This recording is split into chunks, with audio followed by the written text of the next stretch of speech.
Assalamualaikum warahmatullahi wabarakatuh. Perkenalkan, nama saya Indro Mulyono. Saya dari Prodi Ekonomi Syariah, jurusan Syariah, semester 3. Kali ini saya akan menjelaskan tentang prinsip dasar ekonomi, yaitu tentang keadilan. Dalam ekonomi Islam, prinsip yang paling utama dibutuhkan adalah prinsip ekonomi, yaitu keadilan. Keadilan merupakan prinsip yang dibutuhkan sebagai jaminan dalam distribusi kekayaan.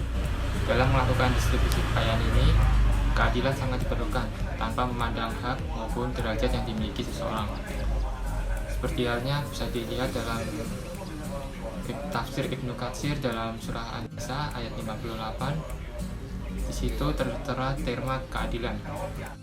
Al-adil terdiri atas beberapa kata. Yang pertama ada ain, dal, dan lam. Yang masing-masing dari kata ini memiliki makna yang berbeda atau bertolak belakang.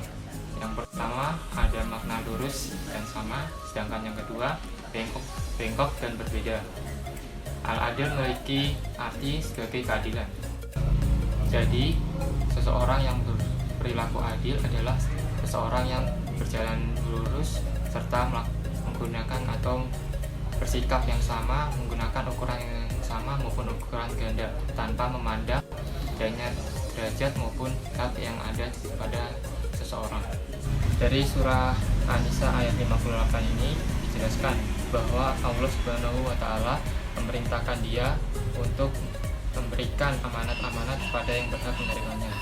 Amanat-amanat ini adalah diantara lain adalah sholat, zakat maupun ibadah lainnya. Allah Subhanahu wa taala memberikan amanat itu pada hambanya agar dijalankan sepenuhnya, kemudian tanpa memandang adanya perbedaan.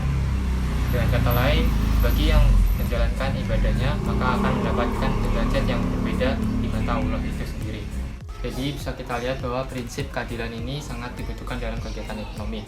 Dengan adanya keadilan maka semua hal bisa dijalankan secara lancar tanpa ada memandang adanya perbedaan satu dengan yang lain.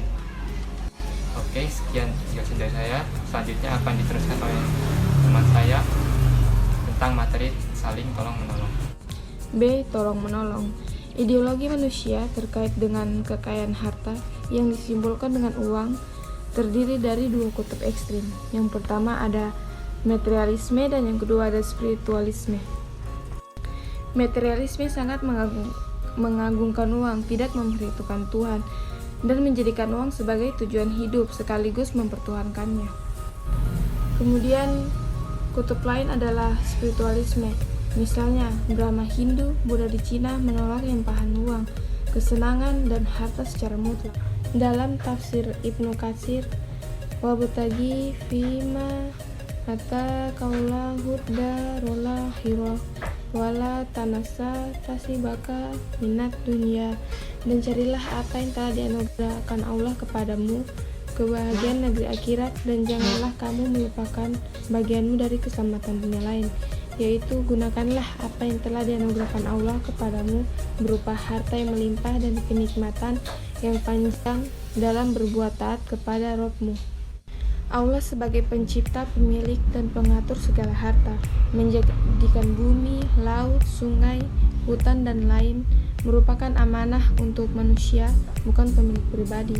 Dengan demikian, ada sintesis antara kepentingan individu dan masyarakat.